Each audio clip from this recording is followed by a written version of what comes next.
পুরো নারুতো অ্যানিমের one of the smartest এবং ট্যালেন্টেড ক্যারেক্টার হলো কাকাশি হাটাকে। কেমন হতো যদি কাকাশিকে মাদ্রা ট্রেনিং দিত? প্রথমত অরিজিন স্টোরিতে এটা অসম্ভব, কিন্তু এটা আমাদের হোয়াট ইফ স্পেশাল ভিডিও। এজন্যই ওবিটোর জায়গায় কাকাশিকে ধরে নাও। মাদারা ওবিটোর পরিবর্তে কাকাশিকে ম্যানিপুলেট করবে। প্রথমত ওবিটোর মতো মাদারাও কাকাশিকে হাশিরামা সেল দিত, তবে ওবিটোর মতো কাকাশিকে ম্যানিপুলেট করা এতটা সহজ হতো না। কিন্তু তারপরে ধরে নাও মাদারা কোনোভাবে কাকাশিকে ম্যানিপুলেট করে ফেললো। মাদারা প্রথমত কাকাশিকে তার ইটারনাল মাঙ্গেকিউ শারিঙ্গান দিয়ে দিত।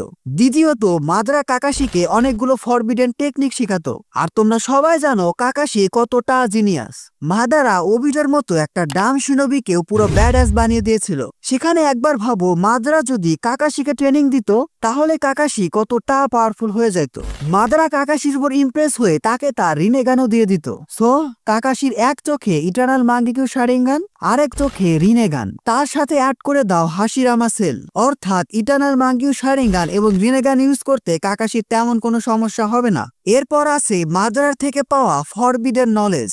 কাকাশি তার ট্যালেন্ট এবং স্মার্টনেস দিয়ে সেগুলো খুব সহজে শিখে নিত। আর একটা সময় গিয়ে দেখা যায় তো কাকাশি মাদারাকেও সারপাস করে ফেলেছে। এবার তোমরাই বলো কাকাশি ভিলেন হয়ে গেলে তাকে কে থামাতো?